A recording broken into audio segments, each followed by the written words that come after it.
We begin tonight with breaking news. The world has lost a true giant of the screen. Terence Stamp, the legendary British actor best remembered for his commanding role as General Zod in Superman 2, has died at the age of 87. His family confirmed that he passed away peacefully, leaving behind a career that spanned more than 6 decades and a legacy that will never be forgotten. Born in Stepney, East London, in 1938, Stamp grew up in a working-class family in the shadow of the Second World War. His father was a tugboat captain who served during the war, while his mother raised the family in a tight-knit community of resilience and grit. Those humble beginnings gave Stamp the determination that would fuel his remarkable journey to the heights of world cinema. His breakthrough came in 1962 with Billy Budd, a debut so astonishing that it earned him an Academy Award nomination for Best Supporting Actor. Overnight, the world knew the name Terence Stamp. He quickly became one of the brightest young stars of the 1960s, hailed not only for his extraordinary talent but for his striking presence. His sharp features and piercing blue eyes made him an icon of swinging London. He was photographed alongside models, linked romantically to stars like Julie Christie, and often compared to contemporaries like Michael Caine. But behind the glamour was a serious actor with incredible range. He stunned critics with roles in The Collector, Far from the Madding Crowd, and Pasolini's Teorema. Each role pushed boundaries, and for a time, it seemed Stamp could do anything. Yet, as the 1970s came, the spotlight began to fade. Work became scarce, and Stamp faced years of uncertainty.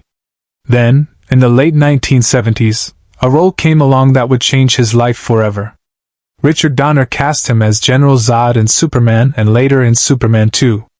With his chilling authority and unforgettable line, "Kneel before Zod," Stamp etched himself into pop culture history.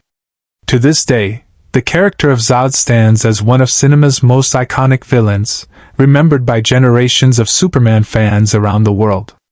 But Stamp never allowed himself to be defined by one role. In 1994, he delivered a transformative performance in The Adventures of Priscilla, Queen of the Desert, playing Bernadette, a transgender woman. Tender, funny, and deeply moving, the role proved his versatility and earned him global acclaim. A few years later, Steven Soderbergh's The Limey gave Stamp one of his finest roles, a gritty, emotional performance as a father seeking justice, a part that reminded audiences of his raw power and vulnerability. Stamp also left his mark in blockbuster franchises. From Chancellor Valorum in Star Wars, The Phantom Menace, to roles in Wall Street, Valkyrie, and Last Night in Soho, he showed time and again that his talent was timeless.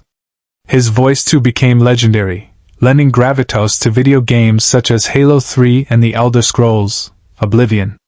For fans, hearing Terence Stamp was as unforgettable as seeing him.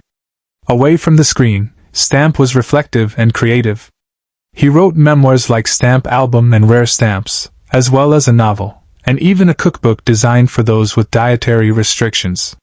Friends described him as spiritual, thoughtful, and unafraid to explore philosophy and meaning beyond the world of acting.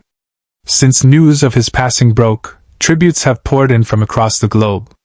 BAFTA honored his immense contribution to British cinema.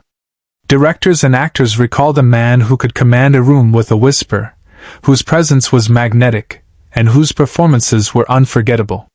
For audiences, his legacy is written in unforgettable images: the piercing eyes of General Zod, the warmth of Bernadette, the unflinching resolve of Wilson in The Limey.